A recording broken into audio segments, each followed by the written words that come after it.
আবার লিখিয়াছেন, जो कबीरा सूर्य का रूप सोई अविनाशी ब्रह्म सोई हम। যিনি আত্মসূর্য রূপী কবির, তিনি অবিনাশী ব্রহ্ম, আবার তিনি আমি। অপর এক জায়গায় লিখিয়াছেন, কায়কে বীর কবির ইয়ানে সাসা। কায়া অর্থাৎ দেহ, এই দেহের প্রধান শক্তি হইল শ্বাস, সেই শ্বাসরূপী শক্তি হইল কবির। আর এক জায়গায় লিখিয়াছেন, সত্য युग में कबीर साहेब का नाम सत्य सुकृत, त्रेता में मुनिंद्र, दापर में করুণাময়, কলিযুগ में কবির। অতএব তাহার এই সমস্ত নিজস্ব উক্তি হইতে ইহা প্রমাণিত হয় যে ওই জনশ্রুতি ঠিকই ছিল, যিনি কবির তিনি শ্যামাচরণ। অতএব অবশ্য পরবর্তীকালে অনেকেই কবির শব্দটি জীবাত্মা অর্থ ব্যবহার করিয়াছিলেন। তিনি যে তাহার অতীত অতীত জন্মের সমস্ত ঘটনা জানিতেন, তিনি কে?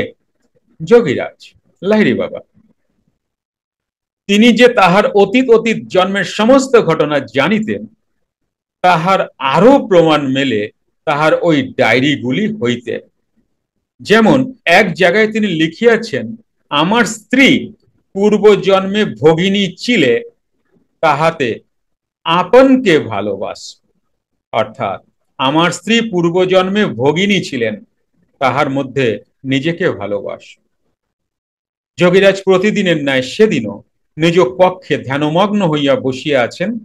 তিনি সাধারণত কাহারও সহিত সকালে দেখা করিতেন না, কিন্তু সেদিন এক ভক্ত খুবই প্রয়োজনে তাহার সহিত দেখা করিতে আসিলেন এবং দ্বার হইতে তাহার ধ্যানমগ্ন অবস্থা দেখিয়া সেখান হইতেই তাহাকে প্রণাম করিয়া নিকটেই দশাশ্বমেধ বাজারে বাজার করিতে চলিয়া গেলেন। ভক্তটি বাজার করিতে, আচ্ছা এই জায়গায় তোমাদের একটা কথা বলি,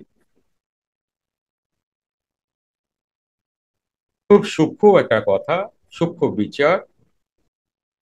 সেটা হচ্ছে, जो यो कबीरा सोई सूर्य सोई ब्रह्म सोई हम।